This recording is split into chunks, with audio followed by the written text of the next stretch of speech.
and welcome to my channel. So today I'm going to be doing a bit of a reading recap for April, and I'm also going to be listing off a bunch of books that I hope to read in May. I can't guarantee that this video will be entirely spoiler free, so take that as you will. So the first book I read this month was technically a book I started in late March, but I finished it in April, so I'm going to count it.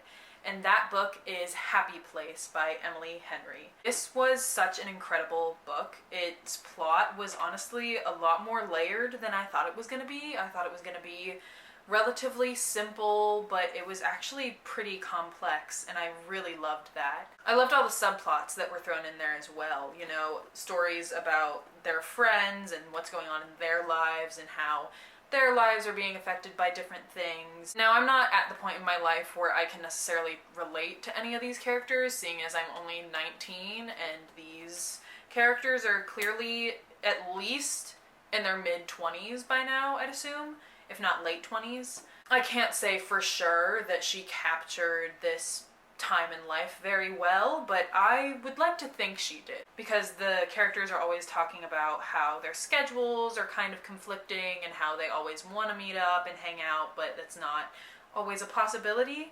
And I thought that was just very real, very fun. A quick spoiler for this book: if you want to miss it, go ahead and skip forward a couple of seconds. Something that I really appreciated was the fact that she really had me until the last couple of pages. Like, I was totally convinced that the two main characters weren't actually going to end up together again. And that would have broken my heart, so I'm really glad that they did get to end up together. Honestly, my only complaint about this book is that it wasn't longer, because I really did fall in love with all the characters, and I wish we could have gotten to see more of their lives, you know? More of their life after this whole vacation week and whatnot. On to the next book. So the next book that I read this month, I actually don't have a physical copy of because I borrowed it from a friend, but it is called The Returning by Rachel Decker. It is the third in a trilogy of books, and if I'm being totally honest, I think I disliked this one the most. Like, the first one was probably my favorite, the second one, my second favorite, and the third one was my least favorite, just because I felt like this book had a lot of potential, but it felt kind of out of place compared to the other two books. And I think that's mainly because it took place so many years after the first two books. There were also a couple of subplots that I felt didn't really get tied up in the best way possible. It felt a little rushed almost, but for the most part it was a really good book and I really enjoyed reading it. The next book that I read was called The Reappearance of Rachel Price by Holly Jackson.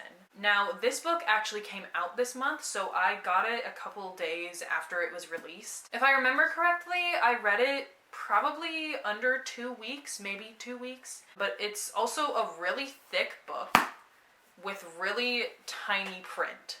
So that probably had something to do with it. The reason that I got this book so quickly after it came out is because Holly Jackson, the author of the book, is one of my favorite authors right now. I just love the way she writes so much, and her mysteries always keep me interested, and I never suspect it until I'm actively reading the outcome. I'm not normally very good at predicting these types of books or shows or movies or whatever. So if I can pick up on what's going on, about who the killer is, about what happened, then I feel like it's just too simple almost, which sounds kind of silly, but I don't know. There were a lot of subplots that I felt were so confusing in the moment, but then we got to the end of the book and I was like, oh, wow, she really tied that all together super easily. And going off of the not being able to predict the end, I literally could not have predicted any of the twists in this book, and maybe a smarter person could have, and that's great for you if you did, but I really love just not knowing what's gonna happen in a book until it's actively happening, and Holly Jackson just does that so well. The next book that I read is called Fairest by Marissa Myers. I gave this book 4 out of 5 stars on Goodreads, and the reason I did that is because I really wish we could have gotten more from this book. If you are not familiar with this series, it is about basically a bunch of retellings of fairy tale stories, except they're very futuristic and they like all tie in together.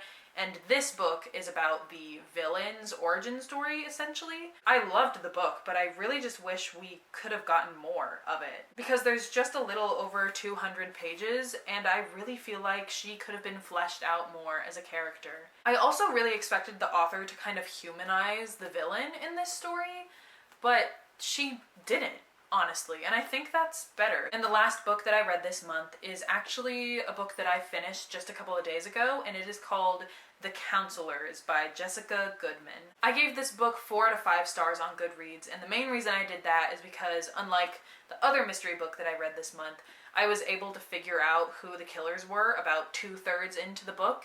There was just so much more time for there to be build up to who the actual murderer was, and I was able to guess it long before it was actually revealed. It was still a great book though. Like, I would definitely recommend it to anyone that likes murder mysteries and thrillers and whatnot. I wouldn't really say this is a thriller, but definitely a murder mystery. It was a good read. I also read it pretty quickly, so I think it would be a good read for anyone that's kind of in a reading slump. It was really easy. And that is all the books that I read during April. So I will now be moving on to discuss my May TBR. There isn't really a particular order that I'm looking to read these books in, but it's just a list of the books that I would like to read in May.